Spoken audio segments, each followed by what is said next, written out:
আমাদের আখেরাত ভুলে গেলে চলবে না, আর ভুলে গেলেও হবে না এমন না, কাজেই না ভুলাই উচিত। ঠিক না বলেন? আমি ভুললা করমু কি?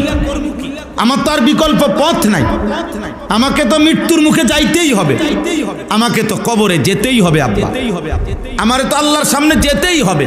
তাহলে যেটা আমাকে বাস্তব, যে সত্যের মুখোমুখি হতেই হবে, এটা পাশ কাটলে কি লাভ হইবে?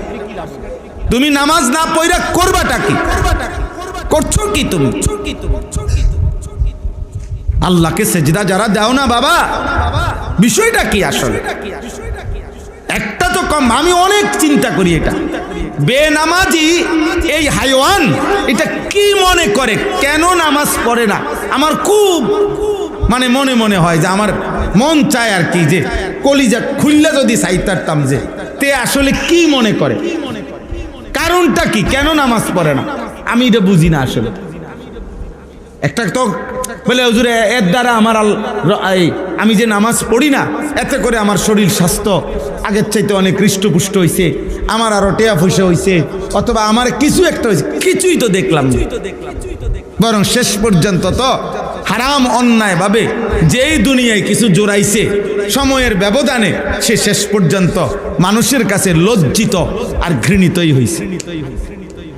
আমি একবার একজনরে দেখছি, এক ভদ্রলোকের সামনে তার অধীনস্থ কর্মচারী 5 মিনিটে মনে 50 বার ওনারে বলছে জি স্যার, জি জি sir, sir sir sir sir, জি জি জি, শুধু স্যার স্যারে কইল।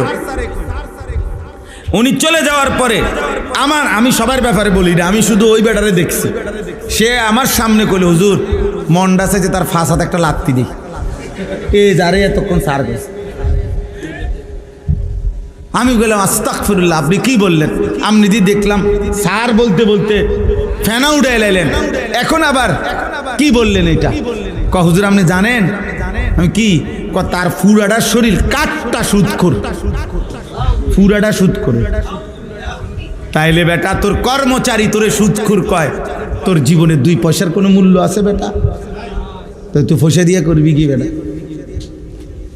বিল্ডিং দিয়ে করবি কি বেটা? ইউরোপ আমেরিকার মধ্যে তো কুত্তাও পালে, বিল্ডিং এ কুত্তাই তো পালে, কুত্তার ফার্ম আছে না, সেন্ট্রাল এসি, শুকর পালে সেন্ট্রাল এসি ওয়ালা ফার্মে। তো আমরা যেসব প্রাইভেট কারে চড়ি এগুলো দিয়ে জাপানে ঘাস টানে, ছাগলের ঘাস, এই যেগুলো 50 লাখ টাকা গাড়ি,